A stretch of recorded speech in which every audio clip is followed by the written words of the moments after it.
Hello and welcome to Who Watches Who, a Doctor Who podcast with me, Matthew, and as always, I am joined with... Hello, it's Scott. Hello, Scott. It is the end of the month. Somehow it is already the end of March, which is insane, but the end of the month means it is time to round up all the Doctor Who news that happened in March, and oh boy, it's been quite a busy month. Yes.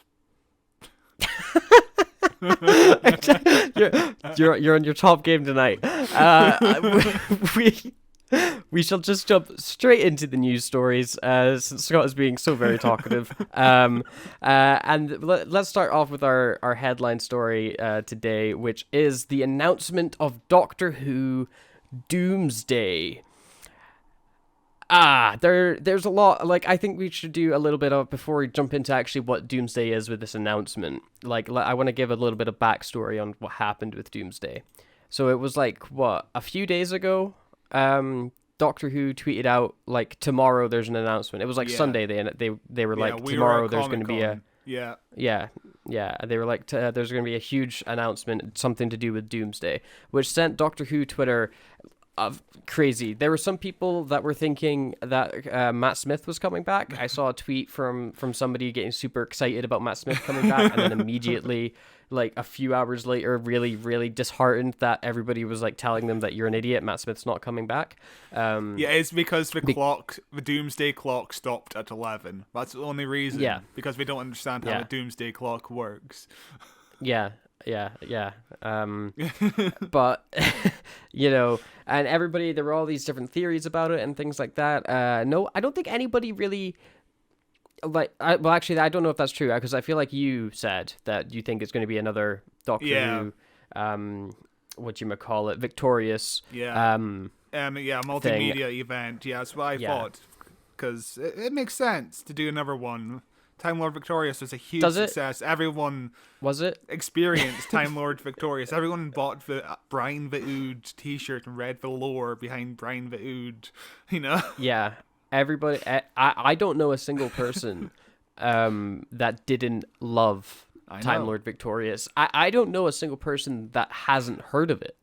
Everybody I know, if I bring up Time Lord Victorious, they're like, oh yeah, that huge multimedia Doctor Who event with David Tennant and all those other random companions that were in it. I loved engaging so heavily in all the extremely complicated and convoluted timeline stuff they were doing. That was so much fun for me. I love spending all my money. It wasn't just David Tennant, it was the 8th Doctor, the 9th Doctor, the 10th Doctor, but the 9th Doctor wasn't voiced by Christopher Eccleston, so he was delegated to the books and comic books.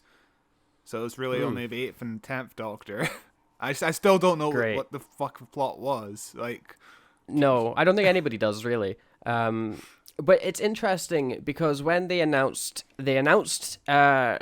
Doctor Who Doomsday, and let's read the announcement, and then we'll talk about Twitter and everyone's general reaction to it. So, yikes. Doomsday, a special multi-platform story, will celebrate Doctor Who's 60th anniversary by introducing a brand new character on a 24-hour pursuit of the Doctor. BBC Studios is excited to announce Doomsday, a brand new multi-platform... I'm just repeating the same sentence. Launching later in 2023, this standalone transmedia series will allow Doctor Who fans to follow Doom, the universe's greatest assassin, as she travels through all of time and space in pursuit of the Doctor to save her from the ever-approaching death.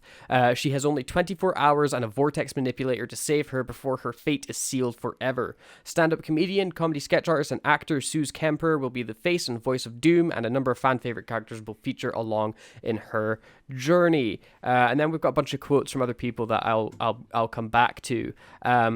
So they made this announcement of what Doomsday was. They released a god-awful trailer. I don't know if they could have made a trailer that put me off it more than this actor Suze Kemper standing on a green screen with a horrendous, the background straight out of Flux, with how terrible it looked, and her being like, oh, I'm the world's greatest assassin and I need to get in help with the Doctor. But it looked really cheap, and it made me go, oh, this doesn't look good at all.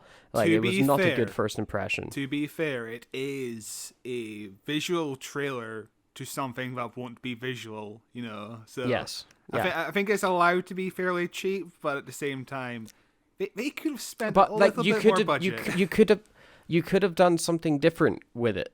You know, like you could, because you're not doing a visual medium for it, why not do like an animated thing, or like a still imaged like rotoscope type like cheap animation? You know, you could do something creative with it. Having her just stand against a green screen and read off a prompter, you know, like, is that cool? Is that entertaining? Does that make me want to buy 15 box sets and 12 comics? Like, or even if it was just like, you know, the opening of Breaking Bad where Walter is recording a video message, you know, they could have done something similar to that. Just have Suze Kempner hold the camera and deliver the same dialogue. That would have looked so much better. Put her, send her, like instead of being in a green screen, send her to a quarry. Rock or something. Yeah. Send her to a quarry. Like, and it wasn't the best announcement, and immediately everyone's reaction was extremely negative that I saw. I'll be slightly fair to it. I saw some positives, but I'll talk about the positives in a second. So the negatives, everybody was like, this is a terrible idea. Why do I care about this? There was a great tweet that was like, why would the Doctor want to help the world's greatest assassin? Like, there was so many tweets dunking on this thing because people did not like Time Lord Victorious because it was incomprehensible if you didn't start and buy everything. You know? Yeah. And to be fair, the people that bought into Time Lord Victorious say it's ace. They say it's absolutely fantastic. And that was what the positive comments I was seeing. Mainly on Facebook. On Twitter, because it's Twitter, everybody was super negative. Facebook, I saw some more positive comment stuff where people were like, oh my god, I love Time Lord Victorious. It was so good. And I'm like, who are these people? Like, but you know who got the brunt of negativity was Suze Kempner herself. Like, she's just an actress who took a job, and she's super involved in the whole process. Yes, she shared a DM she got on Twitter, basically someone saying, Chibnall already ruined Doctor Who with his bad writing. Please don't ruin it more with your poor acting, please. And her reply was, okay, I'll quit the project XX, kisses. Like, people are dumb and don't understand how TV works. Like, yes, it's entirely her fault that this multimedia project was made. That's gross. People are so gross. But Russell T. Davis, back to the less negative side of it, this is press releases that they gave. Russell T. Davis says, Doomsday is a huge new adventure for the whole Doctor Who universe, starring the brilliant and hilarious Suze Kempner as an intergalactic assassin. Her adventures will span comics, audio, a novel, video games, stories, and more, expanding the world of Doctor Who into brand new territories. Beware the Doomsday, it's coming for us all. Now, the interesting thing about that for me is video games, but whenever Doctor Who has delved into video games, it has never been good. Like last year, I think it was, I streamed the Doctor Who game, whatever it's called. What is it called? Oh my god, I've got my Steam up here. Doctor Who: The Edge of Reality. And it was garbage. It was hilarious. It was really not good. And there's like a crap ton of Doctor Who mobile games, especially recently. There's been like a big flux of Doctor Who mobile games, and they've got, I don't know if it's out yet, but that weird NFT trading card scam game that's coming out. Like, I don't know whatever happened to that, because I've heard a lot beforehand. It was like a pre-launch, and people bought the NFT cards, but couldn't really do anything with it, and it was a whole nightmare. It's also that mobile game that just got released a few months ago. People are playing it. I downloaded it. I've seen people say, I enjoy this game, but I don't know what the fuck I'm doing, which isn't a good sign. Isn't a good... I feel like these video game tie-ins will be cheap, to be honest. I think there'll be mobile games. The only Doctor Who mobile game I actually kind of digged was digged or dugged, whatever, whatever one that I enjoyed playing was the Weeping Angel game that they came out with for mobiles that had like Osgood and stuff in it. Like, it was fine. It wasn't great, but it was like fine. It was like live action video game tie-in thing, kind of, and it was like a sequel to Blink. It was like fun. It took like half an hour to play. But are all the video games like sequels to Stephen Moffat random episodes? Yeah, I know. Because the video game you played on stream last year was somewhat Edge of Reality, yeah. Yeah, for it some was reason it was a secret sequel to Girl in the Fireplace. Yeah. Mental. Like, it's such a just random twist. Like, this is incredible. Yeah, that was what a mental game that was. But yeah, so when he says video game stories, I still hold out hope that one day we'll get our like Witcher style Doctor Who RPG, but I don't think it's ever gonna happen. I think it's just going to be crappy cash-in mobile games for till the end of time. Suze Kempner said, "To be part of the Doctor Who universe, a British institution up there with cups of tea and James Bond, is surreal and amazing. I love everything about Doom and can't believe I get to travel across time and space with her." Which is like fine, doesn't tell you anything about it, but cool. I'm glad she got the job. I've never heard of her comedy wise, but people seem to like her. Yeah, I've seen her on Twitter. She's done like a few Nadine Dorris sketches, which are really funny. Right. She's a funny lady. Nice.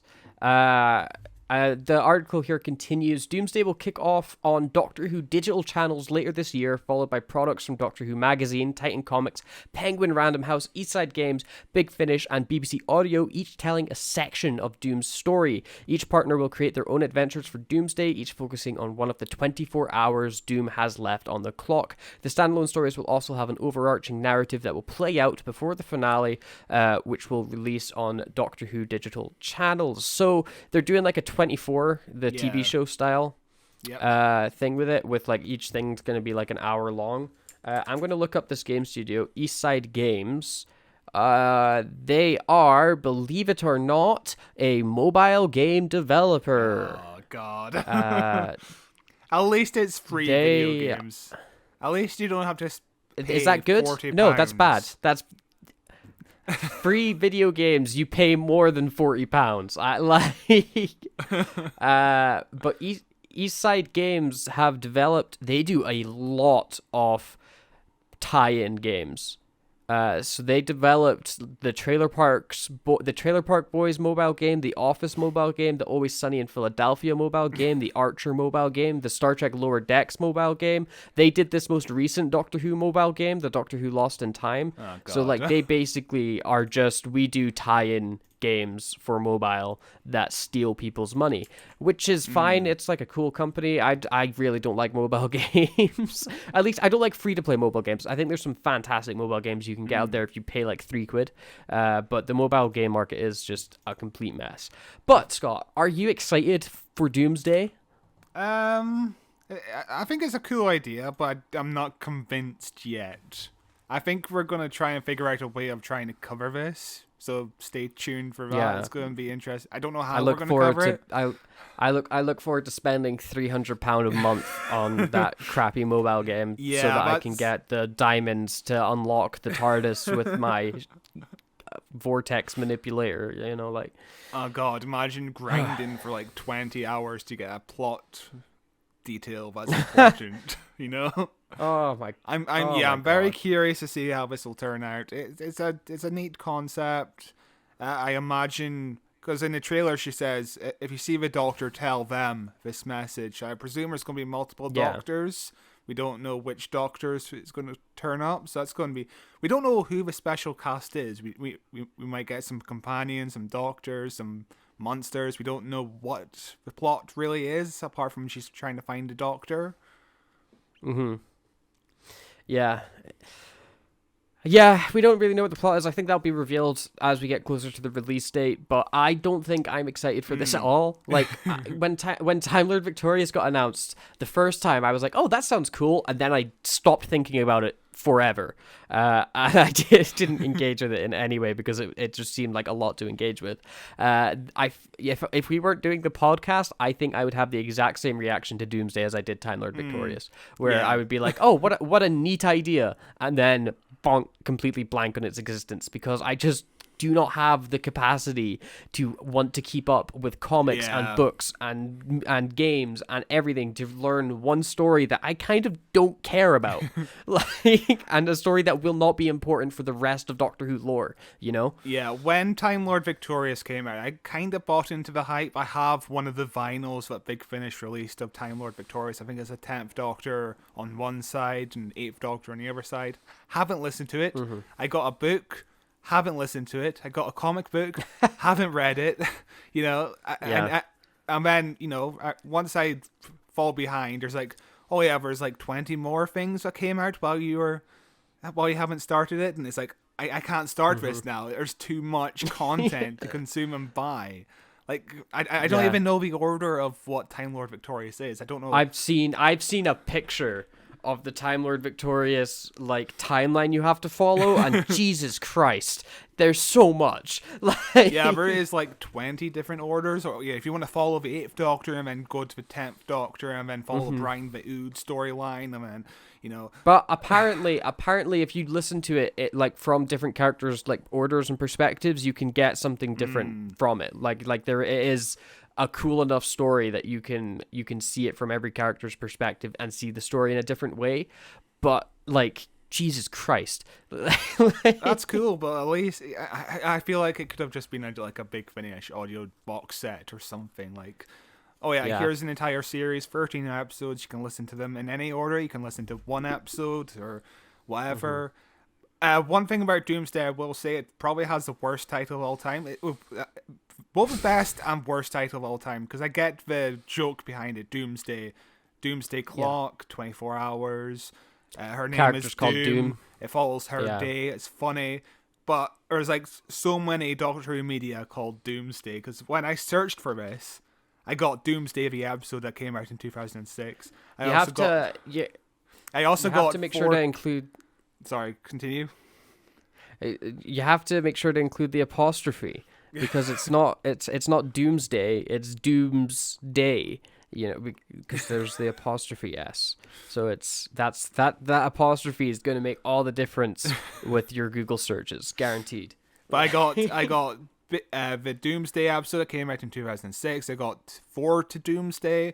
I got the Doomsday Quatrain. I got 7 keys to Doomsday. I got Bernie Summerfield's The Doomsday manuscript, and I got the Doomsday contract. There's probably more Doomsdays than that. There's so many Doomsdays in the Doctor Who universe. There is a lot of Doomsdays in the Doctor Who universe. I have no words for it. It's a bad title. It's a funny pun. Yeah. Like, it's a great pun. Fantastic pun.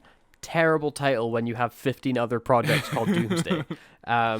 But like, whatever, it's something that I don't think a lot of people are going to care about, but I think a very small percentage of Doctor Who fans are going to care about and probably say it's great. So the negativity around it was too much, I think. Just wait and see. If you're not interested, don't buy anything from it. You're not missing out on much if you don't buy it, or nobody's forcing you to buy it. Just, it's a curiosity in a junkyard, basically. But but I think like the negativity behind it was because people were wanting something that they could consume, and they're not going to consume this because they're like, this seems like too much.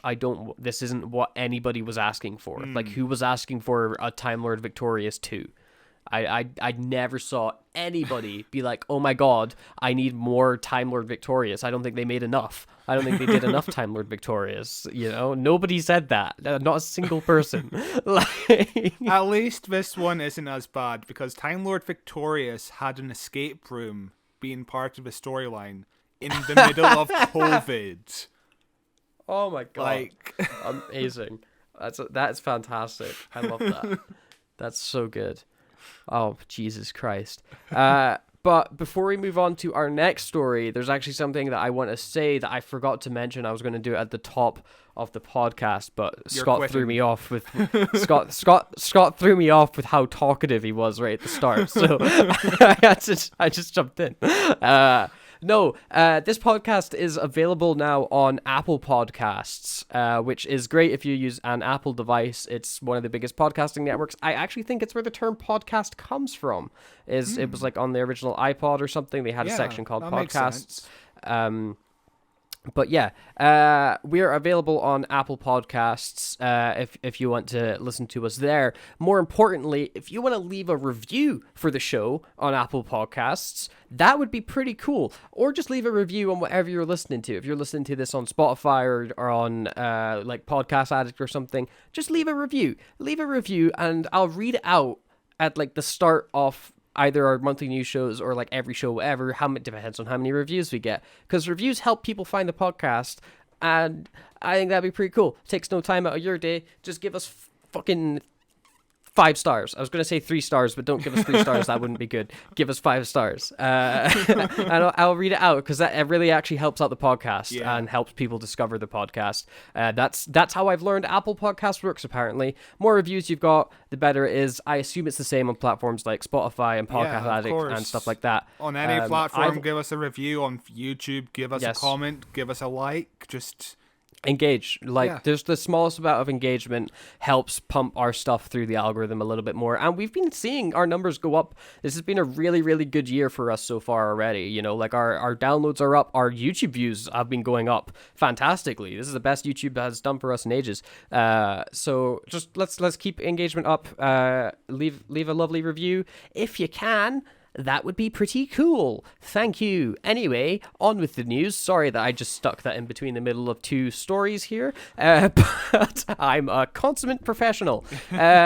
This is about spin-offs. So we already knew that spin-offs were coming, but we have had is this one fully confirmed, or is this just like a leaked rumor? It's from the Mirror, so take it with a grain of salt, but it feels like it's gonna happen, so... It seems pretty realistic. So this is what the Mirror has to say. Doctor Who fans are about to be whisked into a parallel universe with another spin-off series from the hit sci-fi program. The Torchwood-style offshoot will be based on UNIT, the military research organization and sometimes super spy network introduced in the 1960s. Gemma Redgrave, 58, will star as head of scientific research Kate Stewart. Why did they include her age? A role she has played since 2012. Okay. Created by showrunner Russell T Davis, the new series will be part of the expanded Whoniverse created by BBC's deal with Disney Plus to take it worldwide. Kate and her team will return in a festive special introducing 15th Doctor Ncuti Gatwa, 30, before the offshoot launch. Why do we need to know everyone's age? A source said Doctor Who has always featured strong women in positions of authority. How old was that source? Monster spin-off is also planned. It has emerged. There's been talk of creating spin-off shows featuring UNIT in the 1970s, but this came to nothing. However, UNIT continued to appear through the John Pertwee years from 1970 to 74, and also featured in a handful of stories with Tom Baker until 1981. Also, UNIT came back in the modern day. Why did you? I don't know why. I guess we already mentioned it technically, because Gemma Redgrave being in Doctor Who as head of UNIT. I guess, but it's like the way that last sentence goes makes it sound like they never came back after 1980 fucking one. A UNIT spin-off makes sense. I highlighted one word, parallel universe. I don't know what the fuck that means. So I think just the way that this article is written, I think it's just the Mirror. Like I think they're using the term parallel universe because, hey, this is a sci-fi show and this is a spin-off series, and the spin-offs run parallel to the main show, so haha, funny pun. I don't think it's going to be set in a parallel universe, because what would be the point of that? Kate Stewart coming back, I can definitely see that happening. She's ever since it's Flux. Yeah, Flux. She's been just popping up all over Doctor Who very recently again, which is great because I absolutely love Gemma Redgrave. Yeah, remember when she showed up in Flux and just stood around in the background while a snake man took over UNIT? He was there the entire time. He founded. He was there. He founded UNIT. Yeah, UNIT was. I wonder if they'll talk about that in the spin-off show. They're actually run by a snake man. That would be great. I'd love that. Find out more about Snake Man. And why did he do it? Why did he go and make UNIT? I don't even remember. I still don't know why that was part of Flux. It had nothing to do with anything. I've seen Flux all the way through twice, and I straight up don't remember what his story has to do with anything. I'll watch Flux again. I will. I'm slowly going through New Who again at the moment, just every now and then. So eventually, I will make my way back to Flux, and I'm both dreading it and looking forward to it because it's such a mental, completely wacky season of television. It's fantastic. We also reviewed it a year and a half ago. If you want to go back and listen to our initial thoughts of it, it was half good. I liked it less the second time. Yeah. like watching it the first time, especially watching it weekly when you don't know where anything's going, you can kind of get excited by stuff and be like, oh, this is very fun. Like the Weeping Angels episode, like I remember absolutely loving it the first time I watched and being like, oh my god, this was like one of the best episodes with the Weeping Angels in ever. I watched it the second time knowing where this leads and what the point of everything is, and I was like, this is just not as fun as it was the first time, because I know the payoff is just not there. Like I know it just falls on its face. Unit spin-off makes sense. There's also rumors of Martha Jones maybe being a lead of a show, and Gwen from Torchwood being a lead of the show, but I'm not too sure about those rumors. They're just kind of floating around on Twitter at the moment, so take it all with a grain of salt. You know, you could throw a stick at a Doctor Who character and there'll be a rumor that they're getting a spin-off show at the moment. You know, we don't really know. This Unit one seems pretty probable, especially because we do know Unit are coming back in at least the Christmas specials, or the 60th anniversary special, because we've seen some behind-the-scenes photos of Unit people. I also think they were in the trailer. But a spin-off idea I want is a box spin-off, please. From the Demons? Bok? Yeah, we need more. Please? We need more Bok. We need more Bok in our life. Him prancing around. Unit coming back at Christmas makes sense. Maybe it's some sort of like a backdoor pilot. Maybe there's hints of an ongoing storyline that Unit are investigating. Like, I don't know. We'll see. And it makes sense to introduce Unit at Christmas if there is going to be a spin-off, because Christmas time usually gets the highest ratings. Yeah. So if people enjoy Doctor Who on Christmas Day, they'll watch more of the 14th Doctor, and if they watch more of the 14th Doctor, they'll watch more Unit. So we'll see what happens. Yeah, it'll be very cool. Katie Manning was interviewed about spin-offs, speaking at the BFI screening of the Sea Devils. What an interesting screening to hold. But she said there will be spin-offs, there will be people returning. I do know that. She said, I think Granny Jo is a glorious character now, this woman with all these children championing around the world, and the thought of this extraordinary old lady of 77, I think it'd be lovely if she just occasionally comes in for a very good reason. They'll bring lots of people back, but I hope Great Granny Jo gets a little kind of nod here and there, which is a fun way of her being like, I want a job, please, Russell. Please give me a job. Yeah, but she's which is great. She's in the know about some spin-offs and people returning, which is very generic, but she knows something that we might not know.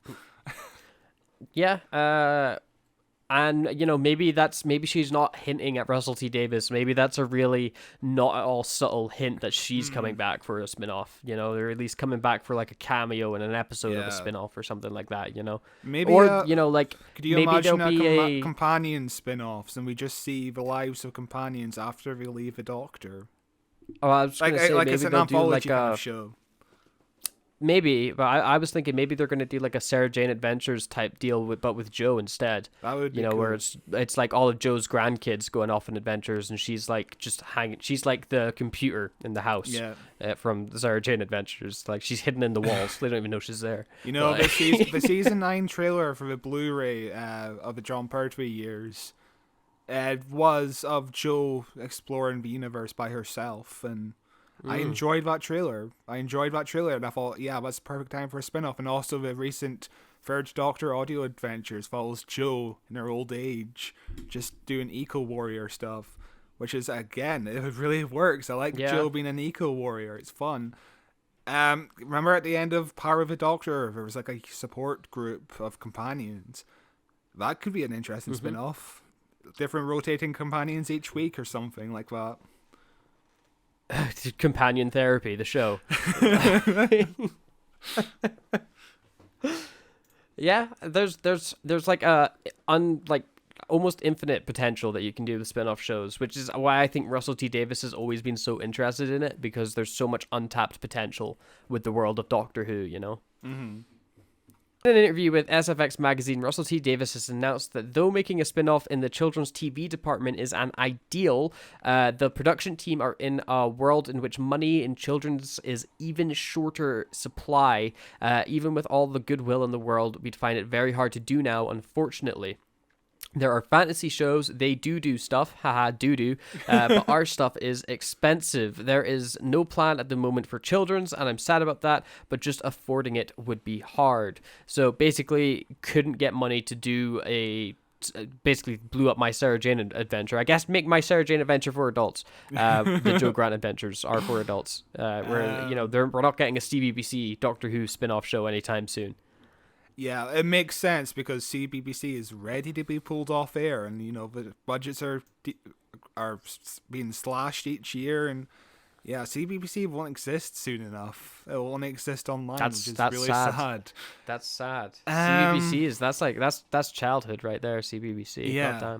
CBBC not existing doesn't mean much because I presume Disney would be interested in doing children's spin-offs. Like, Disney would be a good market for children's content, So I don't think it's dead in the water, as he would say.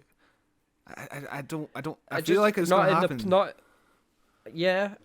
not in the way that it would be traditionally done. I think is what he is kind of, because but even now, like, children's TV, like, I don't know any. I guess it's just because the algorithm doesn't show me it. Like, I don't know what are popular kid shows right now. Like, I don't know what kids are watching on streaming services.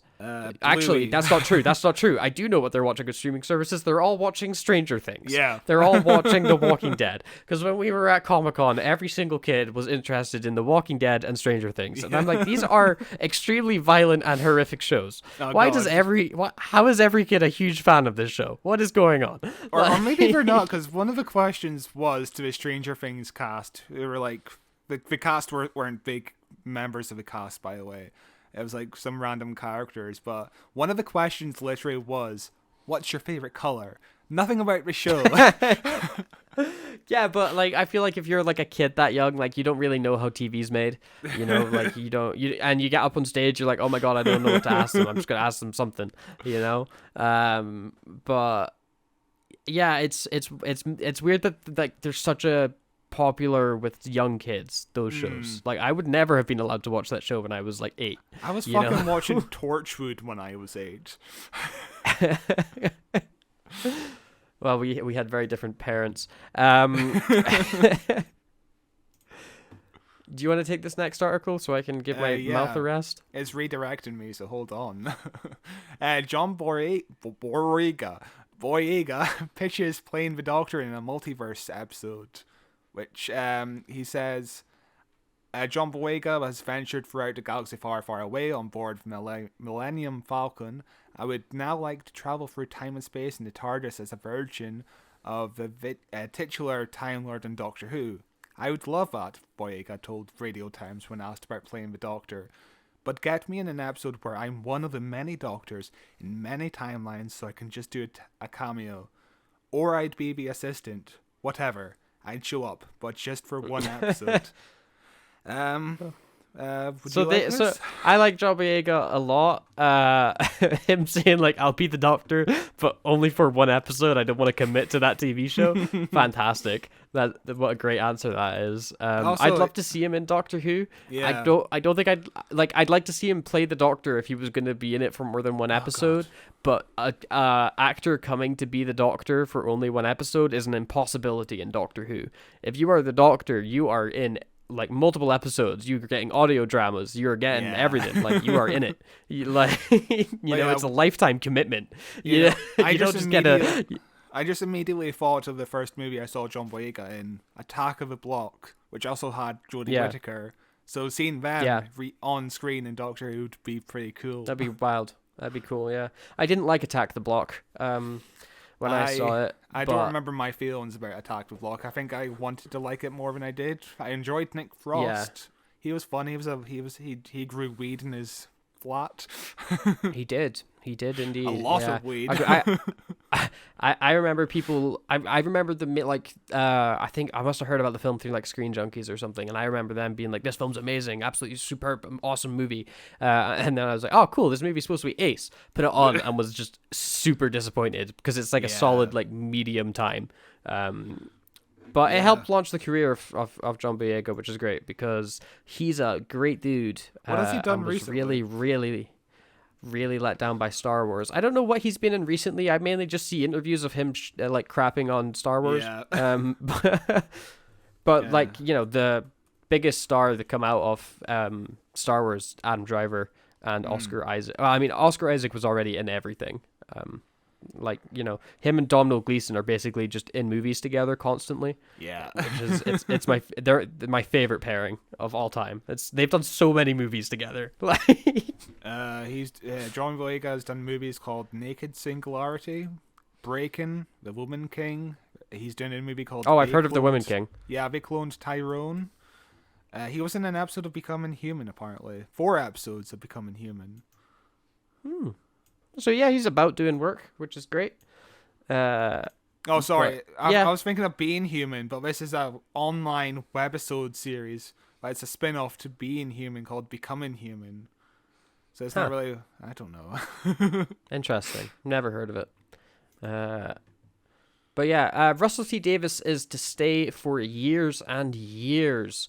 Speaking on the Table Manners podcast, not a podcast I've ever heard of, but I'm sure you can listen to them wherever you get great podcasts, just like Who Watches Who, where you should leave a review for, and we'll read it anyway.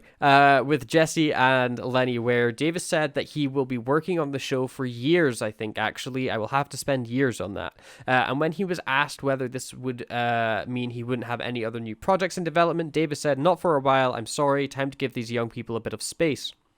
Elsewhere on the podcast, Davies also said of returning to the show, "It is lovely. I only came back because I had things to do, things I wanted to do, and stories I wanted to write. It doesn't feel like I'm going back. As cliche as it sounds, it feels like I'm going forward. The fact that I have loved the show for my entire life, and it is my first memory in life, not my first memory of television, but my first memory in life, and I remember all those years later it becomes the #1 show in Britain. It's like, how lucky am I? Very, very lucky." And recently on BBC Radio 2, he said, "I sat here and watched episode 4 last night, and I think it's one of the greatest things I've ever made in my life, so I'm very, very happy with it. It's looking so good, Michael. I love it." Awesome, Michael. But interesting thing to take away from here is, you know, him saying that he's going to stay on the show for years and years, I take with salt. Yeah. And I only take it with salt because every single person that ever gets involved with Doctor Who is like, "Oh, I'm going to be here for the rest of my life. Yeah. I'm going to do this longer than anybody." And then 3 years later, they leave. Just wait until Russell T Davies has a mental breakdown in like 6 months. Yeah. And also, you completely skipped over my pun. I wrote Russell T Davies to stay for years and years because that's his name of his television show. Get it? No, I've never seen the show, I've never heard of Years and Years. So get it? There you go. But yeah, I didn't know I was skipping over a pun. But yeah, I think this defeats the rumors that Russell T Davies is going to only stay for like 1 season and then become like a Kevin Feige role. Well, he says that he's going to be spending years on the show. He doesn't specifically say he's going to be spending years writing the show. Yeah, maybe you know? Maybe he just wants to be a writer eventually and just find a new showrunner and also just still write episodes. Who knows what's going to happen? Him saying episode 4 is the best thing he's ever written is interesting. We'll see how that holds up. We'll see. Yeah, it's a lot of pressure on episode 4 now. But yeah, it's exciting stuff. I'm ready for this new era of Doctor Who to start. It feels weird that we're getting it this year. You know, like just this year, we're going to be getting a lot of Doctor Who right at the end. Yep, and the beginning of next year, hopefully. Yeah, I'm so excited. So excited to finally maybe start loving the show again, really a lot more than I usually do. But yeah. It could imagine if it's awful. Imagine if it's just like really bad. I think I'd love it more if it was really bad. Like if it was just completely like yell at your TV, stupid. Yeah, it would be certainly interesting. I think it'd be more interesting in the mediocre era of Chibnall, because most of his era was mediocre. It wasn't bad. Most of it was just like this. I don't feel anything about this. Whereas if it was it was actively bad, it'd be like, yeah, this is entertaining. Yeah, there's nothing worse than being okay. Yeah. You know? But speaking of people never getting to leave Doctor Who, Stephen Moffat is returning. Oh my god, this is according to The Mirror, so again, have your salt ready. Stephen Moffat is set to make a sensational return to Doctor Who and write adventures for the new Time Lord Ncuti Gatwa. Source said, Russell's on a mission to make Doctor Who great again. Oh, gross. What a gross way to word that sentence. Jesus Christ. The Mirror sucks. Event television not to be missed, which is what it was for many years during his and Stephen's tenures in charge of the show. Jesus Christ. Yep. What absolute disrespect to Chibnall that sentence is. That's horrendous. Anyway, one of the ways he can do this is to ensure he has the best possible people writing for the program. He has nothing but respect for what Stephen achieved with the show and was a fan of his vision as showrunner. He approached him about returning in just a writing capacity because he knows Doctor Who inside and out and has a brilliant imagination for adventures in space and time. He took some convincing, but the chance to contribute to a show he has loved since childhood and seen it blossom into a new era with a new Doctor was just too much to resist. Moffat, who also created shows such as Sherlock and Dracula with Mark Gatiss, recently admitted he hopes Doctor Who will go on forever, like other English heroes such as Robin Hood and Sherlock Holmes. He said, I just want it to go on, I want it to not stop, I want it to, and I know Russell's going to make use of its infinite adaptability to always be the number one predator in the environment. That's what I want it to go on forever, I believe it can, like the stories of Robin Hood and King Arthur and Sherlock Holmes, some things always go on. The BBC declined to comment when asked about Moffat returning. So there was like mixed reactions to these rumors when they first came out. Some and I think that's just what's going to happen whenever you include Stephen Moffat's name on something, isn't it? Because some people absolutely viscerally hate the man, and other people, I love him. Yeah, I'm mixed on Moffat. I like him more when he's just a guest writer. His absolutes during the Russell T Davies era was amazing. But I think some of the negative reactions do make sense because, think about it. It's going to be an 8-episode season. Russell T Davies is probably going to write 4 episodes. That means Stephen Moffat is going to write maybe 1 or 2 episodes. Meaning there's only room for like 2 or 3 other writers. And I think Doctor Who kind of needs new talent behind the scenes. Rather than relying on... let's bring back Stephen Moffat, let's bring back Mark Gatiss, let's bring back everyone else. Doctor Who needs new writers, please. Yeah, that was the big complaint I saw, was Moffat coming back as, like, people were like, I'm sure he would be able to write something fantastic, I'm not questioning Moffat's writing ability. The issue with it is he's not a new voice. He's not part of the new generation of writers. He's the old guard still, like Doctor Who, especially coming into a new era of the show under a new showrunner, should be introducing fresh talent. They're showcasing fresh talent on screen. You got Ncuti Gatwa, a up and coming actor, really breaking out and becoming into the mainstream. Why not use this as an opportunity to also build up some new writers so that you can get even more TV shows from that? You could use Doctor Who as a platform to launch careers rather than a platform for the same 50-year-old men to write sci-fi scripts where they go, I'm so smart. I completely get the issue with Moffat. On the other hand, I really like Moffat, and I would love to watch some more Doctor Who written by Moffat. I'm not saying he shouldn't write episodes, but also there's going to be spin-offs. We just talked about Unit. There's going to be I imagine there's going to be a time when there's going to be 20 episodes of Doctor Who a year, in the Doctor universe. So that's more potential for more writers and more diversity behind the scenes. What they could do is they could use the spin-off shows as almost like a training grounds or proving grounds for up-and-coming writers. If you write an episode of a spin-off show of the adventures of Simon the Sontaran, you wrote a really, really good episode of Simon the Sontaran, congratulations, write an episode of Doctor Who. We can make it like a weird pyramid scheme. I want a Simon the Sontaran t-shirt now. It will be interesting to see what the writers list will be for season 14. I hope it's not all Russell T Davies. I hope it's not all Stephen Moffat. Hopefully there's 2 or 3 diverse names in there. Me, I hope you see my name. I hope they get my name up there. That'd be cool. Be a surprise for me. I got really behind schedule. But yeah, the biggest issue I have with his source is saying Russell's on a mission to make Doctor Who great again, which brings bad connotations to like the 2016 era where America, let's not do that. It's a gross sentence. It also like undermines Chibnall's era of Doctor Who in a way that I don't think Russell would ever say or do. Like it doesn't sound like something like I don't think Russell T Davies would ever be like, okay, we're going to make the show good again. Like let's undo. I don't think that's something that he would ever do. Because why would he say about it? He's friends with Chibnall. He's I know, like Chibnall, Moffat, and Russell are all good friends. He would never. I mean, Chibnall used to run his spin-off show. Yeah, yeah. So yeah, but I could see Moffat coming back to be maybe in charge of his own spin-off show. Yeah, I think that would be interesting. Good, yeah.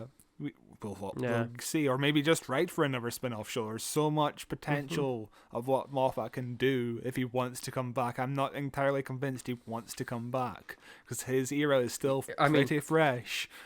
He's actively said, "I do not want to come back" many times. Yeah, but to be fair, so did Russell T Davies. We will see. Yes, we will see.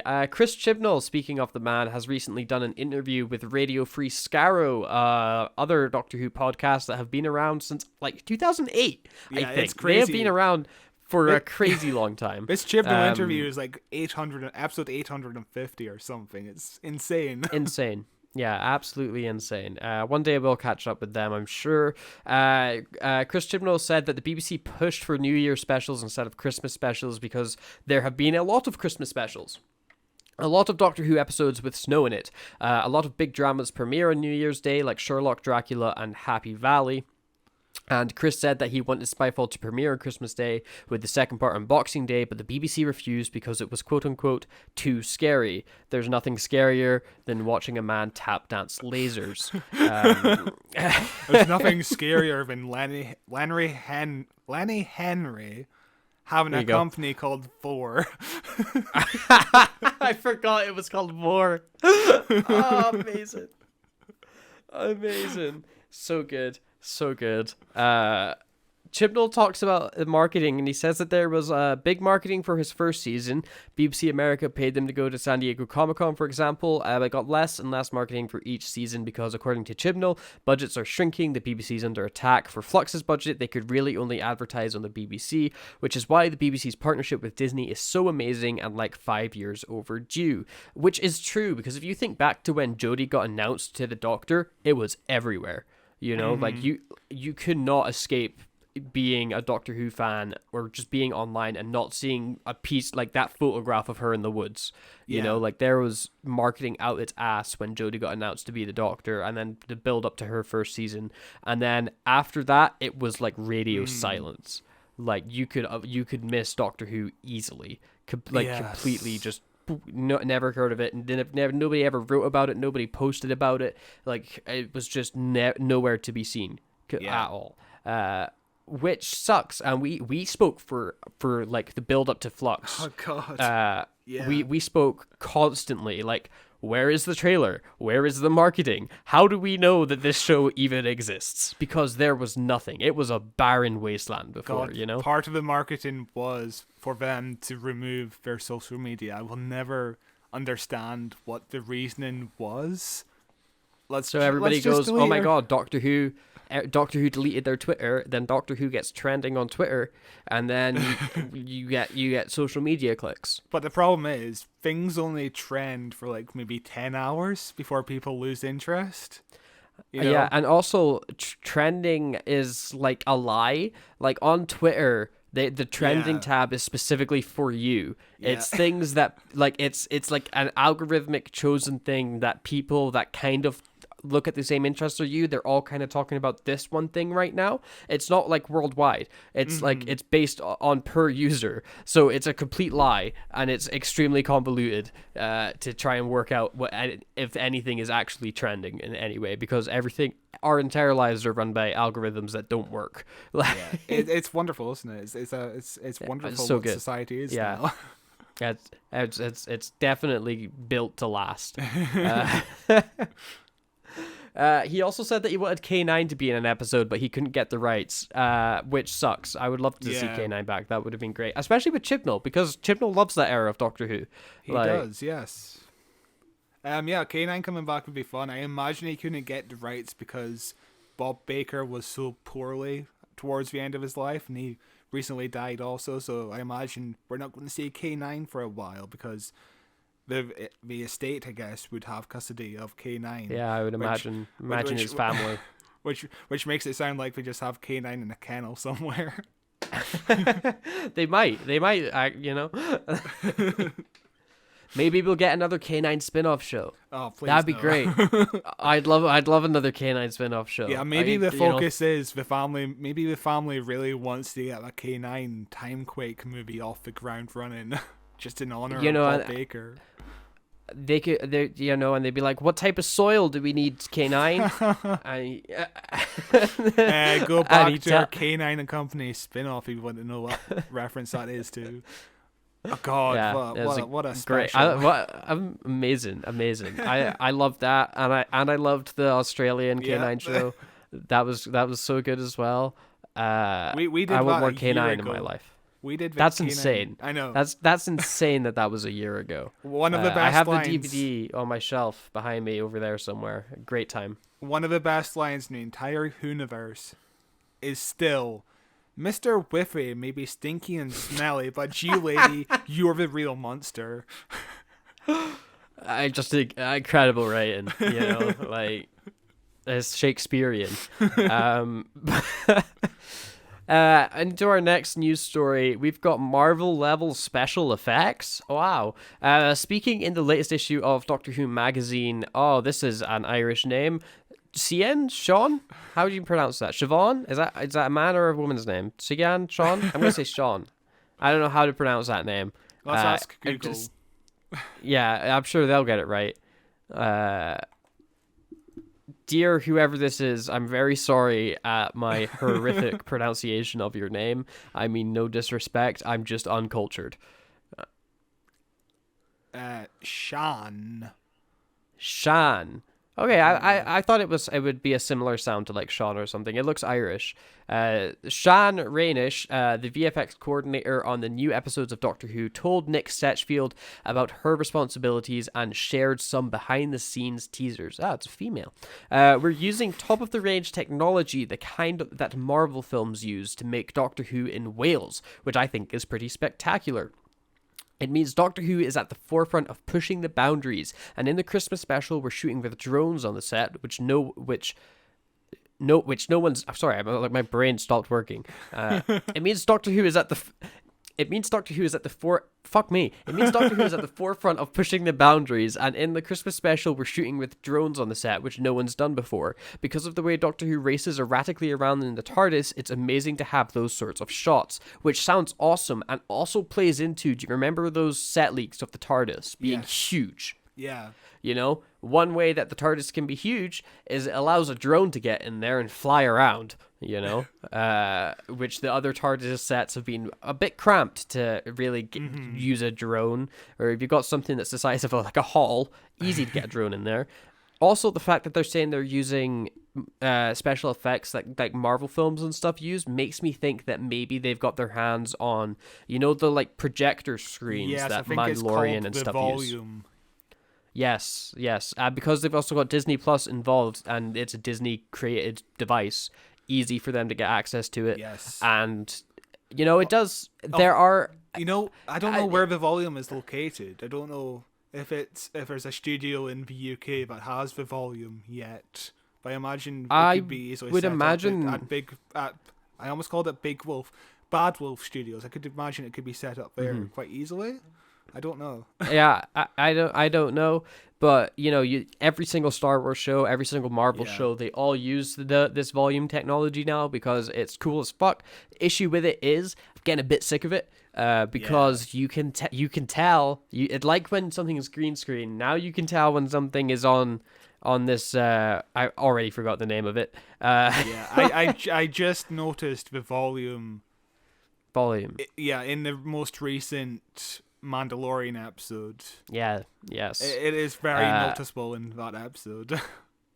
When you know what to look for with it, you're like, oh, okay, I've got this sussed out. But it is a step in the right direction, moving away from green screen, because it's a huge leap forward in technology. It's cool. It's super cool. If an actor can see a giant monster on the screen, mm-hmm. their reaction will be more natural.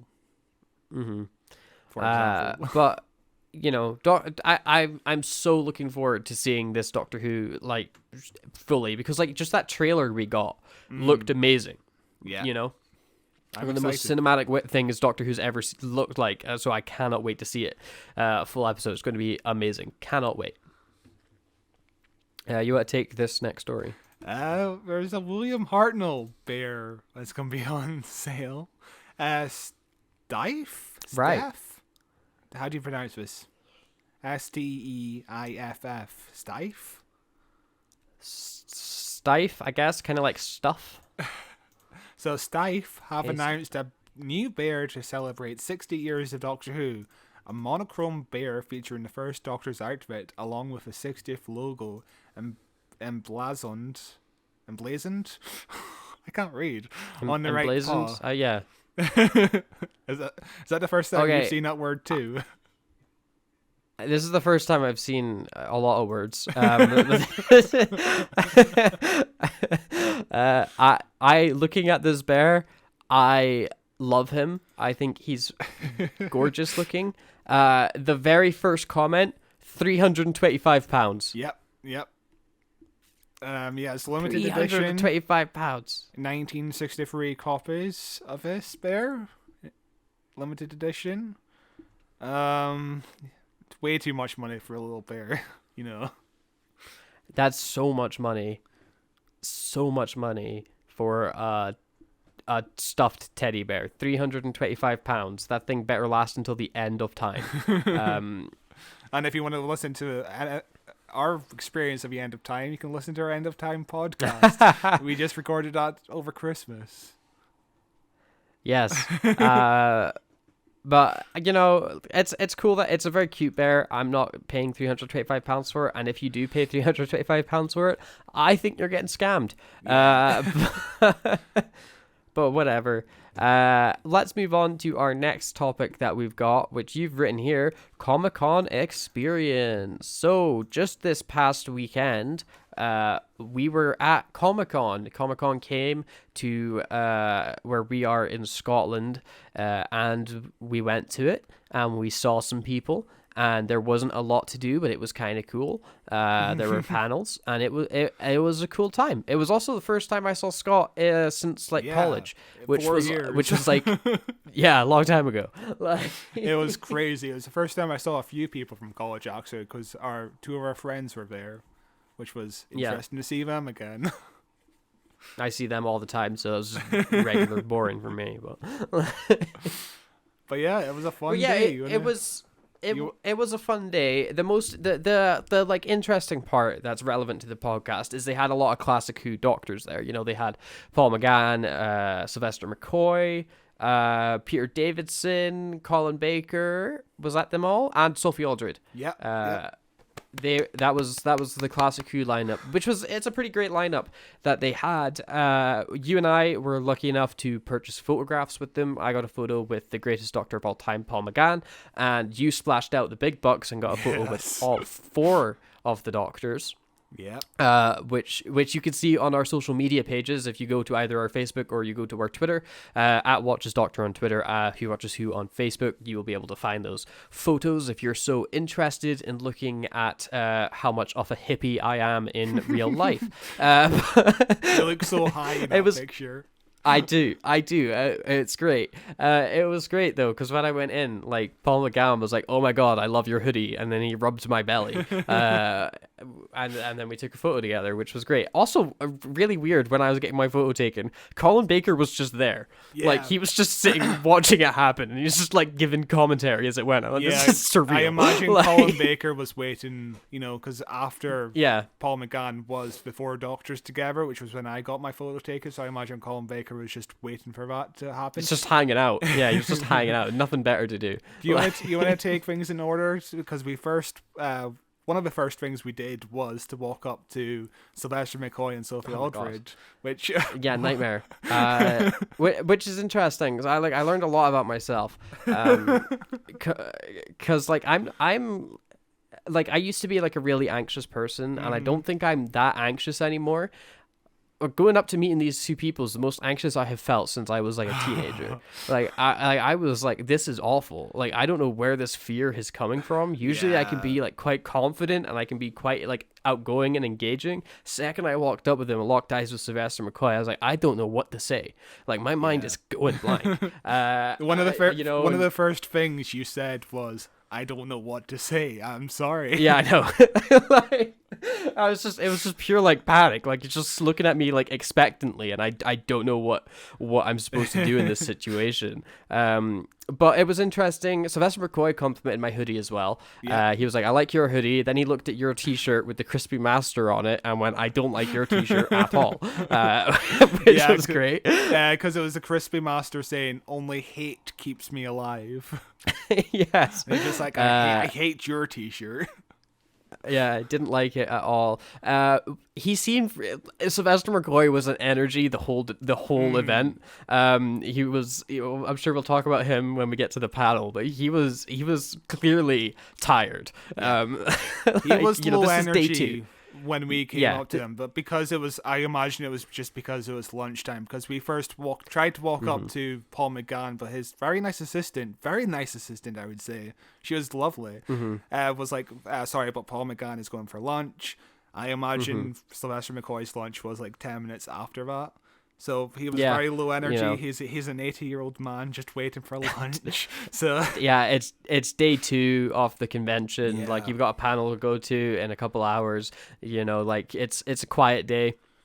You can't really be bothered talking to these two people that are like, I'm so nervous, I don't know what to say to you. Sophie Aldred, on the other hand, I think I said like 5 words to them. I know, I was all alone. You were standing next to me. I was like, just say something, save me. But Sophie Aldred, on the other hand, she was so amazing. Yeah, like she started being like, oh, are you guys local? Are you guys like from here? Like, what are you thinking of Comic-Con? Like, just immediately helping put me at ease. Like, she was absolutely fantastic. What a gem of a person she is. I really love her. She was just so lovely. And at one point, I was like, I see her copies of her book that she wrote at Childhood's End, and I'm like, I'm about to compliment her on the book because I wanted to say something, but I'm like, I didn't read the book, so why would I compliment her? So I just stayed silent. Yeah. It was a nightmare. Honestly, a nightmare. But both of them were really lovely people, though. Sylvester McCoy was low energy, but it's understandable. They didn't yell at us, which was great. But after that horrific event, then we went to the Doctor Who panel a few hours later, and this panel was very interesting. Yeah. So I can't remember if Peter Davison was supposed to be on the panel, but he was in the photograph. And then he just vanished. Like he just went away, and he wasn't included in the panel. Because the panel only says Doctor Who panel. It didn't say who the guests were. I presumed it would have been Peter Davison, but he just disappeared. I don't know where he went. Maybe he took some photographs of some fans. Maybe couldn't work the schedule out correctly. Who knows? Yeah, or God knows. But he wasn't in the panel, but everybody else was. Paul McGann, Colin Baker, Sylvester McCoy, and Sophie Aldred. And this panel was so much fun. I think it was the best panel they held. Like they had panels running throughout, and some of them were decent. Some of them, the Stranger Things one was awful. We saw the Dante Basco panel. You saw the back half of panel. It. I saw most of it. It was very. He seems very chill. He was a nice guy. I like Dante Basco. listening to like that last like 15-20 minutes of that panel that he was on. Interesting dude. Yeah. I could listen to him chat about stuff. He seems like you could have like a proper conversation with him. Seems like a cool guy. And then we missed most of the Stranger Things panel because we were getting our photos taken with the doctors, but we walked in and the questions were, what's your favorite color? What's your favorite color? Do you know the song from TikTok, whatever the fucking song was, like but yeah, it sucked. All right, I'm just making a general. Just me, I don't know. No, it's like a rhetorical question. But yeah, but the Doctor Who panel was fantastic. We had Colin Baker and Sylvester McCoy have the best chemistry together. like it's just the two of them like doing light bickering, like jabs back and forth the entire time. It reminded me so much of Patrick Troughton and John Pertwee's relationship at conventions. You know, they're just constantly bickering with each other. It was so good. It was so funny. Sylvester McCoy is an inappropriate man. He really is. He's very horny as well. Yeah, the amount of sexual innuendos and like just jabs, like, oh, that was nice, wasn't it? Just constant, to the point where Sophie Aldridge was like, this is not a very woke panel. In which Sylvester McCoy was like, woke, I'm half asleep. Like. You know, one of Sylvester McCoy's antidotes was about playing the spoons on Kate O'Mara's chest. I'm watching her boobs jiggle. There was like somebody asked him a question. I don't even remember what the question was. What's your favorite like, Doctor Who memory? Yeah, what's your favorite memory of Doctor Who? And he was like, the money. The money's my favorite memory. He was like, I remember being on set and John Nathan Turner's boyfriend like heard that, like he was like, start the story again. He was in the pub. He was in the pub, and some news reporter for The Sun overheard him saying that, like, you know, BBC paychecks aren't what people expect them to be. They're not as big and as brandish. Like, they're good, they're comfortable, but they're not like millions of pounds. And they turned that into he was complaining that he wasn't getting paid enough. And John Nathan Turner's boyfriend was like, it's okay, because this is a pig that will just constantly be dripping fat for you. You know, like you're just. And at that point, like half the panel was like, what are you talking about? And he was like, you know, like the money just keeps coming. Like most shows, most projects that you go on, you just get paid once and that's the end of it. Like Doctor Who just keeps paying you. And then he thought to himself, and he was like, what am I talking about? And he turned to the person that asked the question and went, what a terrible question. Why would you ask me that? And then he went, wait, what did you ask me? Like he just completely was like lost his train of thought. He said a joke about money, started talking about it, got lost in his story, and then, like it was amazing. Like, so that guy's question was, "What's your favorite memory?" The next person asked, "What's your favorite memory?" Oh my God. Really? That happened all the time, and there was also like multiple questions where it was like, if you could have any other companion, who would you have? Who's your favorite Doctor? You know, like questions that got asked, and every time they were asked, every single person went, I don't like answering that question. I'm not answering that question. And it's like Sylvester McCoy was like making fun of everybody that asked those questions. To the question, who somebody asked. To each Doctor, who would you like to work with as a companion? And Colin Baker was like, oh, I'd love to work with Louise Jameson as Leela. That would be wonderful because she's so savage. And Sylvester McCoy was, I worked with Leela once. It was on the anniversary special Dimensions in Time, which blew our fucking mind. It got absolutely, and it was insane because Dimensions in Time was our most recent episode. You can listen to it after this podcast if you so like. It will be around. It's called 3D Doctor Who, and. Like I was saying to Scott before the panel started, I was like, we should ask a question, and we should ask them, like, what is the plot to dimensions and time? Like, what is this actual story? Like, what? Like, it's incomprehensible. Do you know what the plot is? And you know, you were kind of like, oh, I don't know. You should ask them that, but I don't think they're even going to remember. You know, like, it's been 30 years. Like, they're not even going to remember dimensions and time. And lo and behold, like, nobody says the words dimension and time. Nobody talks about it. Sylvester McCoy brings it up himself, and he gives us this whole anecdote about how they had to shoot with the 3D cameras, and it was tangling them up in cables. It was amazing. Yeah, like, absolutely amazing. I filmed part of it because I was just so amazed, but it was one of the most inappropriate moments that Sylvester McCoy had in the panel. I don't know if you want to share the clip in this video after I finish this sentence. Yeah, I guess so. I were chatting to each other, and they decided they're going to film it in a circle like that, which was great. So as they did it, they got we were like together. Sophie's gone, do you have to play this part because we were here, and the camera kept going round. I mean, of course, it had this tail, so the tail kept bringing us closer and closer, and then we ended up like this. God, it was wonderful. That's how. Thank you. That was even wonderful again. Reenactment. Yeah. We have a question here on the right. But yeah, that was Sylvester McCoy. Oh, that was his entire mood, the entire panel, which was just... He was very horny that day. He was such an energy. He was great. Paul McGann was so lovely the entire time. What an absolute warm and lovely person he seems like. He was so kind to every single person I saw. Colin Baker seems like a great dude. Everybody gave such a great impression, but Sylvester McCoy, he left an impression. Like, you know, I want to describe every person on the panel, every person who was there, every Doctor Who actor who was there, in a like a family kind of way. Colin Baker and Sylvester McCoy are like your grandparents who have been married for like 60 years and just constantly bicker with each other. Peter Davison is your grandpa who just kind of goes off early to have a pint at the pub because he can't be arsed showing up.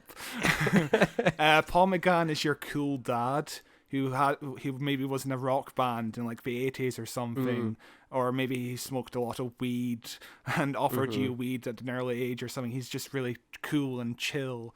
Sophie Aldred is like your cool aunt who would buy you all the presents and just take interest in how's school doing and all that stuff. Did I miss anyone? Yeah. I think that sums up everyone really well. That gives you a good look into the energy that every single one of them had. Yeah. It was a great time. That panel was definitely the highlight for me. That panel made the entire convention. Before the panel was the photo shoot, which you talked about, but I want to give my experience. I didn't really have any interaction with the actors because it was just sitting on a chair and the actors were behind me, so there wasn't any belly rubbing. But when I was waiting in line, I just saw Paul McGann be like the nicest human being ever. In line in front of me was a kid. I think he was blind, and he was with his mother, and they both held up a picture of, I presume, his dad. I presume the dad passed away and wanted to be there or something. Paul McGann was like, okay, they had a photo of the dad in a frame, and I think the light reflected on the photo frame. And Paul McGann was like, okay, let's take that again because I think the lens was. I think the reflection was in the lens, which was really lovely that he took time to realize, oh, this picture isn't perfect. I want this kid and his mum to have a good experience at Comic-Con and just have the best picture ever. Lovely, especially after paying like £100. That's a £100 photo. It has to be perfect. But Paul McGann was really attentive the entire time. Also in front of me was JXE from YouTube. She was really cool. I spoke to her after we took our photographs. We were trying to get her on the podcast. That would be cool. Who knows? She was in front of me and she had a trans flag with her. And Paul McGann immediately went to the trans flag and was like, right, let me have that. Like, he would have been offended if she didn't offer him the flag. But it just seems like such a great dude. Yeah, he was lovely. He was really lovely and just really attentive to what the guests wanted out of their photo experience. Like, he was just so perfect. He was awesome. I love Paul McGann. I love all the cast. All of them seem like really nice people. They do. They all seem absolutely lovely. It's just awesome. I didn't get any vibes off of Peter Davison because I didn't really walk up to him or anything. Yeah, I took a photo with him, but I didn't really speak to him, or he wasn't Yeah, at the panel. So. And Sylvester McCoy was the only one that we approached at the table, and it was such a harrowing experience for us. We didn't approach Colin Baker or Peter Davidson, who both had empty queues. We could have walked straight up to them, but after the like heart attack we had with Sylvester McCoy, we were like, okay, let's just walk away. We're done. It's fine. It's interesting. Like I don't know where that anxiety comes from. I think for me anyway, because like I'm an extremely poor person right now, like I have like zero spending money, like I couldn't go up to their table and be like, oh, can I get an autograph, or can I get, so I feel like I'm wasting their time, because like they're at a convention to make money. They are there to sell things. They're not there to just chat with me. So me going up to just chat with them, I feel like I'm costing you money. Like you don't want to do this, like if I was to go up and be like, oh, can I get an autograph? And then I'd chat with them. Like that's an icebreaker. That's easy. I can do that. Mm-hmm. But just to go up and be like, you have to talk to me right now.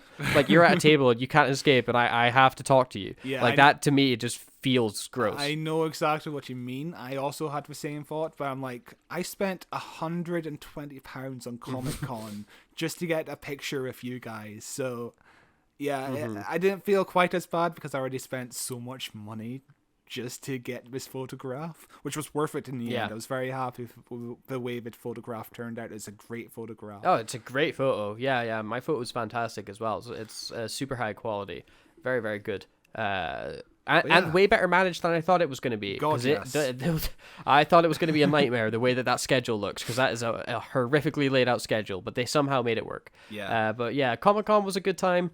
I don't know if I'll go back next year. It really depends on what they're going to announce and what they're going to do.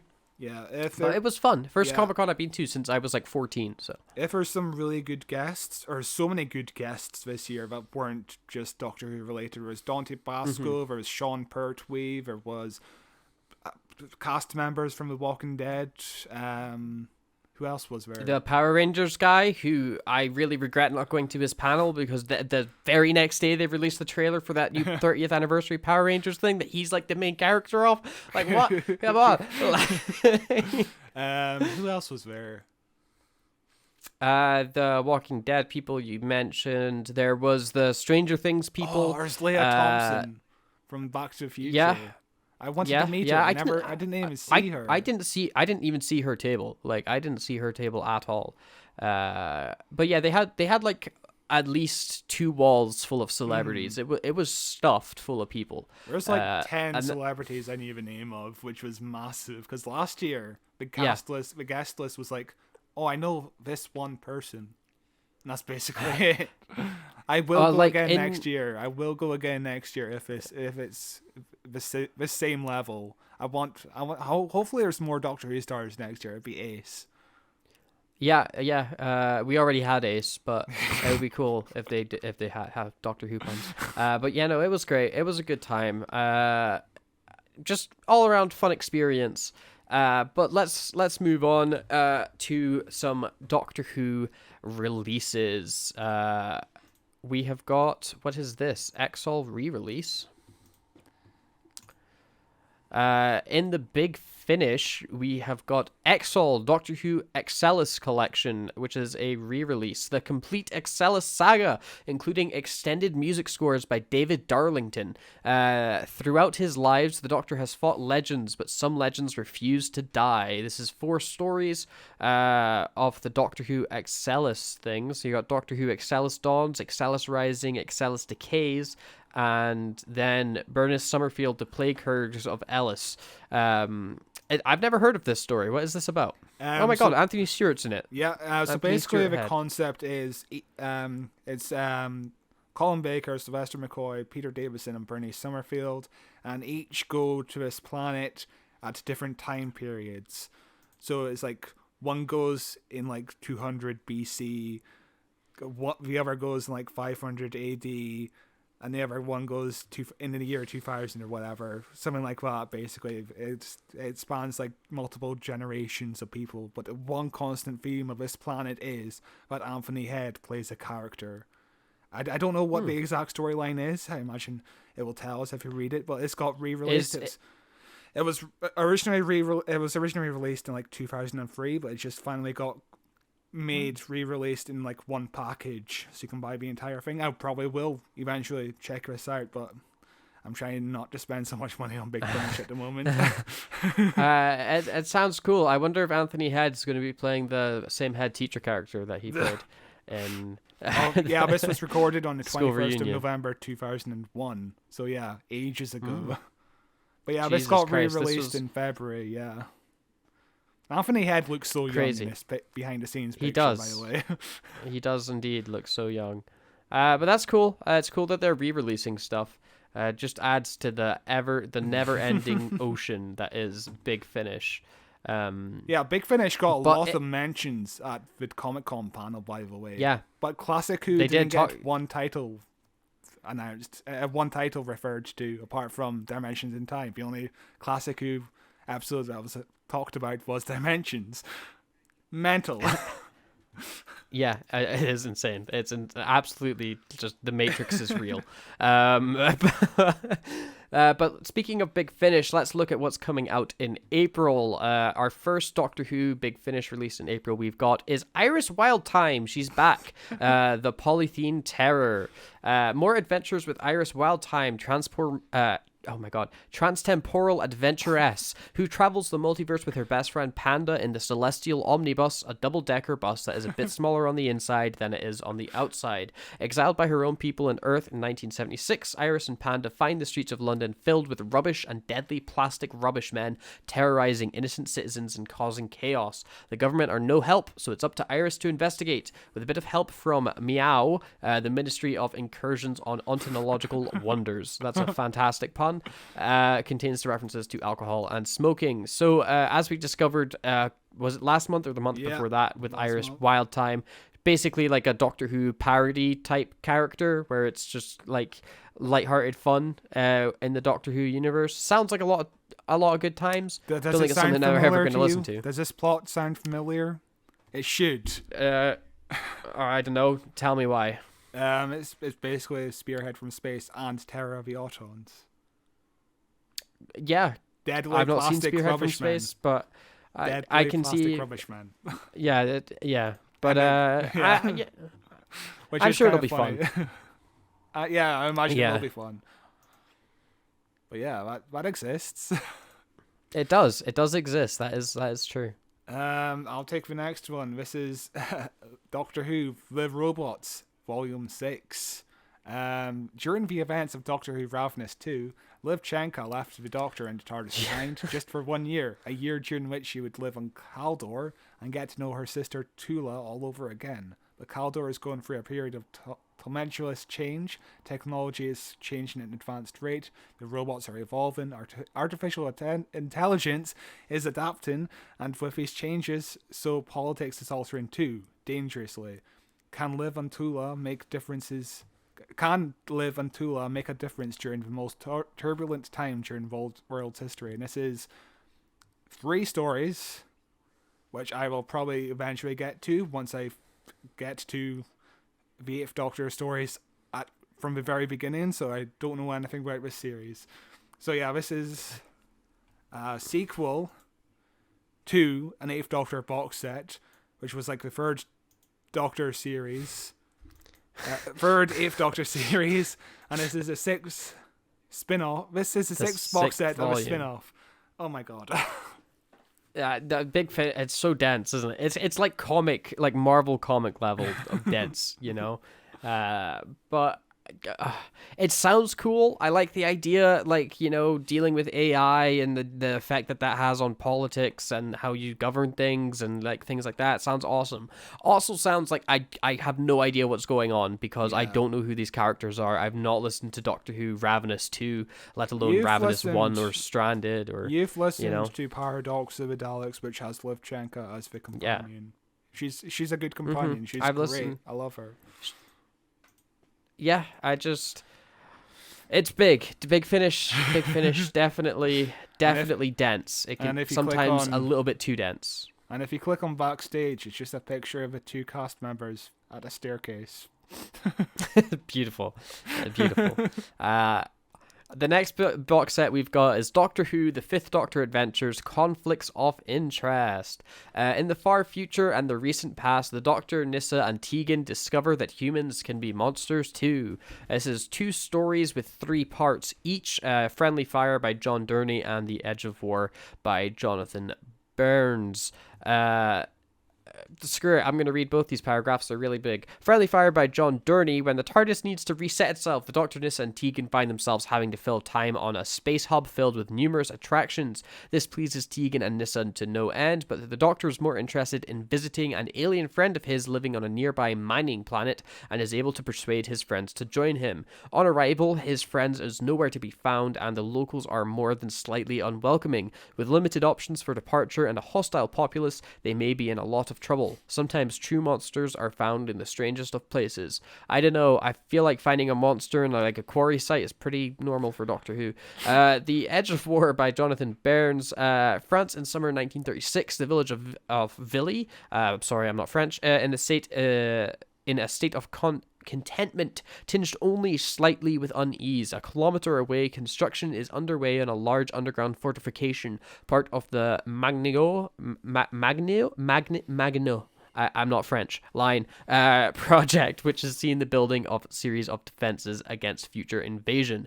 A young artist has arrived in the village to paint the landscape. Her name is Nyssa, and she has taken a room in the local inn, run in its owner's absence by a young Australian woman called Tegan. But she's not the only newcomer. A detective called the Doctor has just got in from Paris, and he has quite the mystery to solve.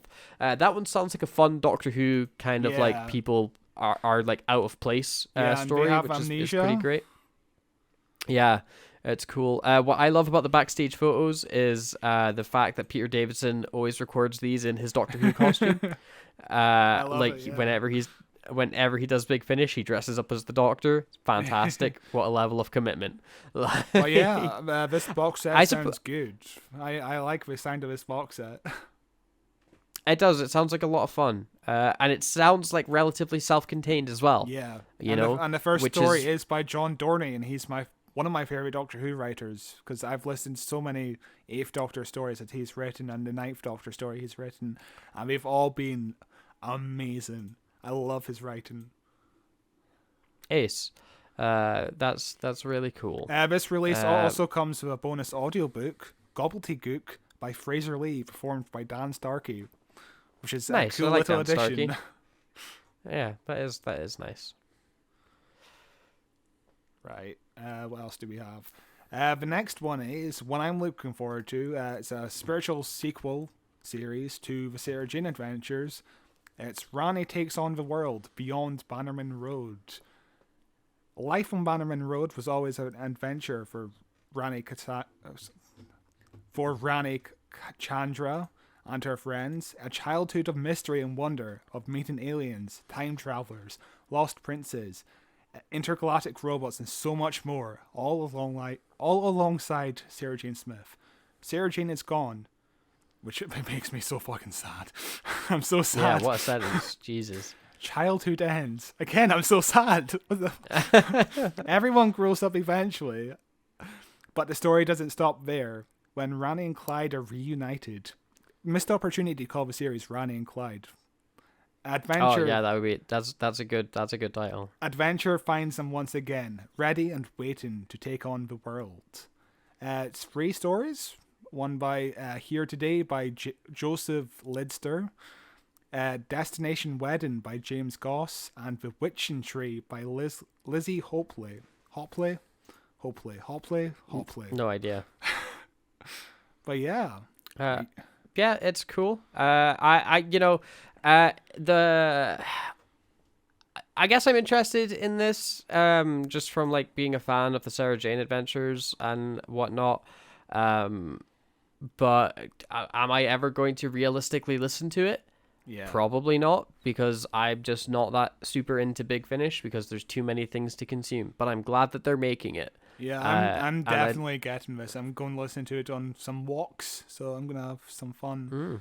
I don't go outside. It's going to make me really sad. It's going to make me cry.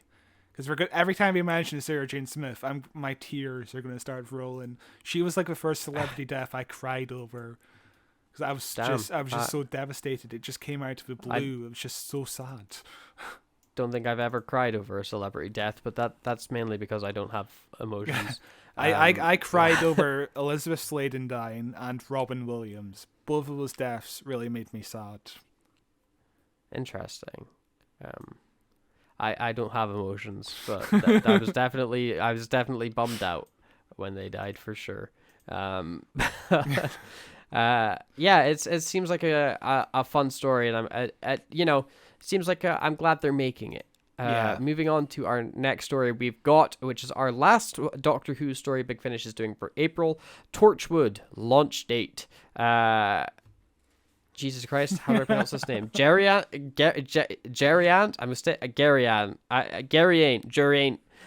Fails to notice Chrissy flirting with him. Too late to go back. That's the story of Jerry Ain't's life. I'm going to stick with Jerry Ain't. It's definitely not how you pronounce it. A lot of missed opportunities. Jerry Ain't fed up of it all. His dead end job, his dead end life. So he asks his best mate for help, sort his life out, and Yanto Jones is only happy to help.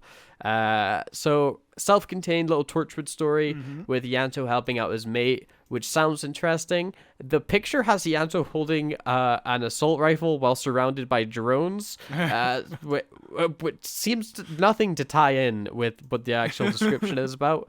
So I'm interested into what this story is actually gonna be about, I've never picked up a Torchwood standalone set. I've only started listening to season 5 of Torchwood, so maybe I'll eventually pick and choose what stories I want from this. There's no backstage images. I want to see Yanto in a car park. I want to see him in a car dogging.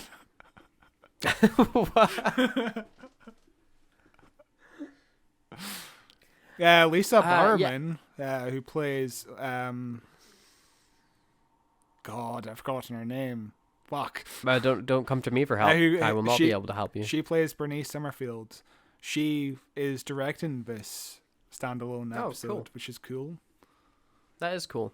And that's really it for Doctor Who releases with Big Finish this month. They're also doing a Stingray Terror Fake release, which is like Thunderbirds puppets. It must have been a different show made by the Thunderbirds Jerry people. Anderson, they've got a Star Cops thing coming out. Survivors New Dawn 3, never even heard of that.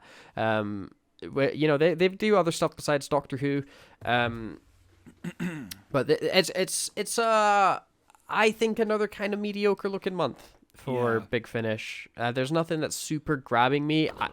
I know you're most interested in the Rani one. I think the one that interests me the most is the 5th Doctor one. Yeah. That one to me just sounded like a fun time and a fun, easy adventure with not too much commitment, you know? So my problem is I want both of them, but also I still need... I just started the 8th Doctor Time Warp. I've listened to the first box set. There's 4 more box sets I have to listen to. I just started season 5 of Torchwood. I've listened to 1 box set. There's still 3 more box sets of season 5 to listen to, plus 4 more box sets from season 6 before I get to season 7, which is released in May. Will I manage it? Fucking God knows. There's too much. Too much. There's too much. There is too much Big Finish. It's so hard to get into. Yeah. It is like it's that I forget if it's Heaven Sent or Hell Bent. Whatever one is the good one with Capaldi punching that wall. Yeah.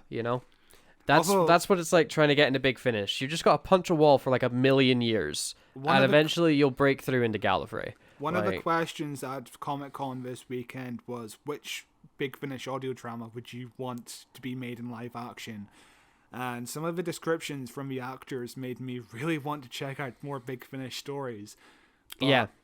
I don't have the time. I work full time, and when I'm not working full time, I'm trying to do research for this podcast or recording this podcast or watching other shows. I don't want to think about Doctor Who 24/7. I know. Don't want to just be like I have to listen to 13 hours of Doctor Who whilst doing my Doctor Who research, and then I'm at work thinking about Doctor Who. Like, you just have to live and breathe Doctor Who. It'd be a nightmare. But yeah, I really want, my plan is for Doctor Who to finish off Torchwood, try and start season 7 when it comes out in May. And then I want to start on the 8th Doctor Time War series. I want to restart that and finish that off. And I want to start the 8th Doctor stories from the very beginning and try to catch up to modern day. And I want to listen to the 6th Doctor audio dramas. And I want to listen to the 5th Doctor audio dramas. There's so much.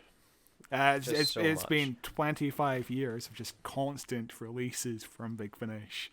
And there's also the 60th anniversary series they're doing, Once in Future, which sounds like a lot like Power Rangers stole the title from them, because their 30th anniversary special is called Once and Always. Once in Future, Once and Always. Suspicious. Yeah, but not that suspicious, because Power Rangers and Doctor Who are the exact same show. I was watching a video from Black Nerd Comedy, who I really like. I really like Andre. I think he's great. Yeah. He's cool. But he was talking about the Power Rangers trailer and like all the Easter eggs, and like he was talking about like various different bits of Power Rangers lore, and oh my god, what an insane lore that show has. Like, Power Rangers is insane. It's completely mental. It makes me want to be like, I want to watch every single Power Rangers show, because I want to know everything about this. This sounds extremely wacky. But Link also, Cara, like, Power... Do you remember Link Cara from Channel Awesome? He does a series on YouTube called The History of Power Rangers. I don't know which series he's on to, but there's like, he's done at least 10 seasons. So damn. It's probably worth checking out that mini documentary thing. That does sound interesting, because like Power Rangers it's like mental, but the issue with it is also like especially the TV shows, very much a kids show. Yeah, that's why I never got into Power Rangers for that reason. I loved it, man. Oh, it was so good. But yeah, so there's good. like 920 episodes of Power Rangers, and yeah. what's the Japanese thing called? Super Sentai? Super Sentai. Yeah. I looked that up as well. There's 2,200 episodes of Super Sentai made since 1975. Super Sentai is supposed to be a bit more like darker than Power Rangers. People like actually die in Super Sentai. And there's stuff also like a lot that. of nudity for some reason. Interesting. I'm now interested in watching Super Sentai. But no. I don't think it's something I'm ever really gonna do. But it's something that I'm like, oh, that would be fun, and then I kind of block it out because there's too many shows to be fans of. What streaming services is Power Rangers even on? You'd have to buy the DVDs. So it's on Netflix. They have a deal with Netflix. At least most of them. I don't know if all of them are on it, but a huge chunk of them are. Like the original series and everything is all on Netflix. Because they've got a deal with Saban, which is why they're the ones producing this anniversary movie. It was like a huge deal for Netflix when they got Power Rangers.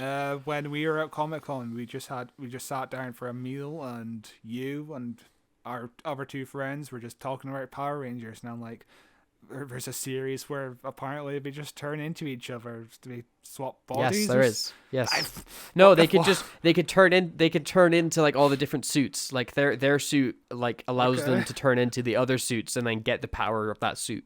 You know. Oh, they have different powers. Okay, I didn't. Yeah, the suits, like there's some of them are wizards. Like in Harry Potter about. Yeah, some of them like have motorbikes, and some of them are dinosaurs, and some of them are in space. Mental show, fantastic time. You should get into it. Who watches Power Rangers when?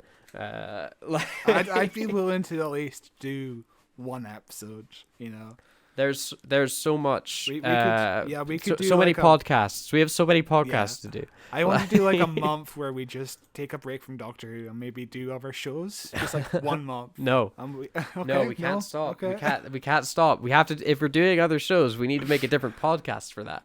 And the only way we're doing a different podcast is if we get a Patreon. And the only way we're getting a Patreon is if we get more listeners. And the only way we're getting more listeners is if you leave a review for this podcast that you've been listening to. What a great transition that was. As we come to the end of the podcast here, thank you very much for listening. You can find Who Watches Who everywhere that you listen to podcasts: Apple Podcasts, Google Podcasts, Podcast Addict. There's an RSS feed. We're on Spotify. Spotify's a big one because we use Anchor as our distributor. They're owned by Spotify. They've renamed themselves to be Spotify for Podcasters or something, which is a way worse title.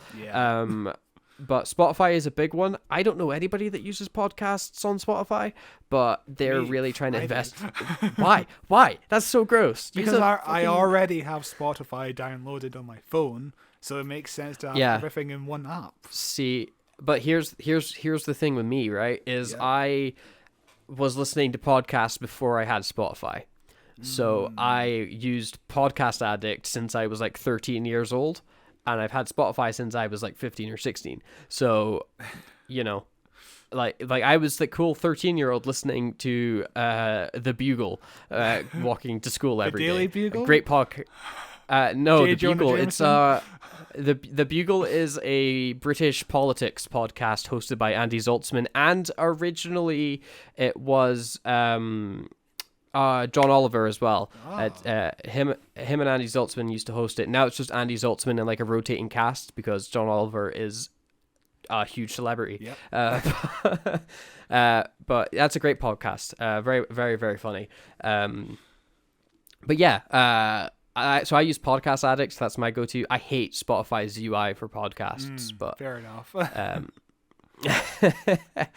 Leave a review on Spotify, leave a review on Apple Podcasts, leave a review everywhere that you can leave reviews. Share the podcast with people that you see. It's also available on YouTube at Who Watches Who, where you can see this podcast in video form if you're a creep that likes to watch videos of people talking into microphones. Yes, I am. I don't understand the appeal of video podcasts, but some people seem to like them, and it helps people find the show. If you're sitting around at home and you want to put on a podcast and you're doing some housework, it's nice to occasionally glance up and see who's talking, because sometimes that helps me visualize the person speaking, because some podcasts are like, every fucking voice sounds the same. I listen to We Hate Movies and they all have the same voice. And I'm like, who the fuck is speaking? Fair. Okay. I don't think I've ever had that problem, but I'm not an idiot. So you can find me on Twitter at Cloth223. More importantly, you can find the podcast on Twitter at WatchesDoctor. We're really amping up the amount of tweets we put out, and some of them are pretty great, the ones I write. So be sure to give us a follow on Twitter. You can find us on Facebook at Who Watches Who. I think that's all the social media plugs I need to give. There's a heap of links in the description. Next week, which is not like this month's news is kind of coming a week early, because it's not technically the end of the month. Technically the end of the month is next week. March is really long, but because April 1st this year is not on like a Friday, next week we are celebrating April's Fools one day early, and we are looking at Class, the spin-off show that never could be. There's the one spin-off Moffat got. It's a spin-off show I've never watched. It's one I've made fun of many times, simply because I've never watched it, and I didn't really want to, and Scott is forcing me to watch Class episode 1. So I will be doing it through gritted teeth. I will be watching Class episode 1. And we will be talking about that spin-off next week. We're taking a slight week-long break from our chronological view through Doctor Who this year. I mean, it's been 3 weeks.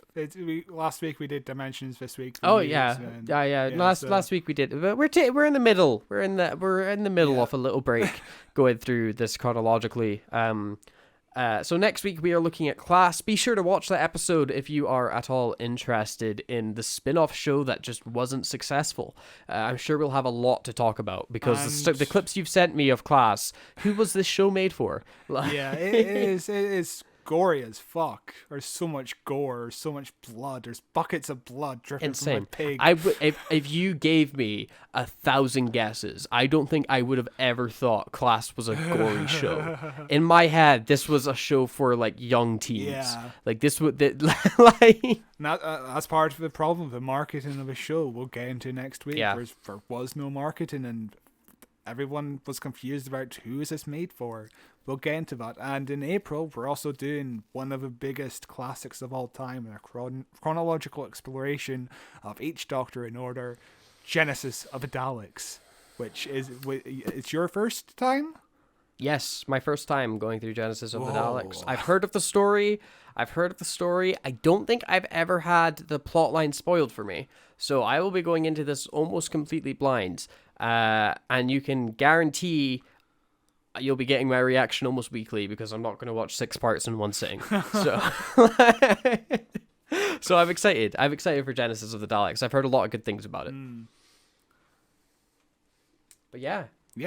That's all we've got. It's been a long news. Oh my god, we're almost at 2 hours. It has been a lot. I have to edit this tonight. We're recording this on Thursday night. Yeah. Fantastic. I just hate going to sleep apparently. So thank you very much for listening. We will be back next week with Class. Bye. Goodbye.